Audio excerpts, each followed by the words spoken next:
నేను మీ KS Naidu, KS నేను సైతం ప్రశ్నిస్తా యూట్యూబ్ ఛానల్ చదువుతాం. అల్లు అర్జున్ ఇంటిపై నిన్న ఓయూ జేఏసీకి సంబంధించినటువంటి నాయకులు కోడిగుడ్లతో దాడి. దీన్ని బట్టి ఏమర్థం అవుతుంది, సినీ రంగంలోనికి రాజకీయము ఎంటర్ అయింది. అసలు అల్లు అర్జున్ని ఎందుకు టార్గెట్ చేస్తున్నారు అనేది పక్కన పెడతాం, సరే ఆ సంఘటనలను పక్కన పెట్టా. కానీ ఇది కోర్టు పరిధిలో ఉన్నప్పుడు ఈ జేఏసీ వాళ్ళు ఎంటర్ అవ్వాల్సినటువంటి అవసరం ఉందా? అసలు నిజంగా వాళ్ళకి వీళ్ళకి సంబంధం ఏంది? అవసరం లేని విషయం. ఎందుకంటే ఏ కోణంలో చూసినా కూడా ఇది రాజకీయంగా పోతుంది, రాజకీయానికి ముడిపడింది, దీంట్లో డౌటే లేదు. స్టేట్మెంట్లు కానీ లేకపోతే వ్యవహార శైలి కానీ ఏది ఏమైనా అల్లు అర్జున్ రాజకీయ సుడిగుండంలో ఇరుక్కున్నాడు, ఇది వాస్తవం.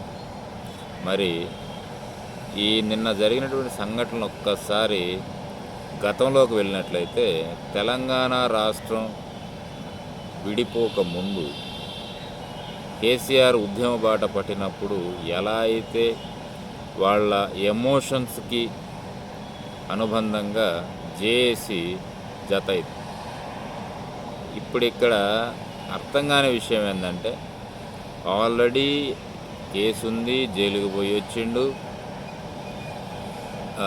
పోలీసుల పద్ధతిలో స్టేట్మెంట్లు ఇస్తున్నారు.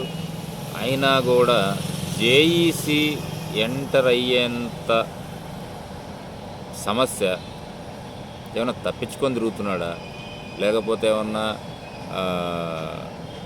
రాష్ట్రానికో దేశానికో నష్టం కలిగించేటటువంటి కార్యక్రమాలు ఏమైనా చేస్తున్నాడా, అతని వల్ల ఎవరన్నా ప్రభావితం అవుతున్నారా, ఎందుకు ఇంత రాద్ధాంతం అవుతుందన్నది చూడాలి. ఏదేమైనా అల్లు అర్జున్ ఇబ్బందుల్లో అయితే ఉన్నాడు. Thank you.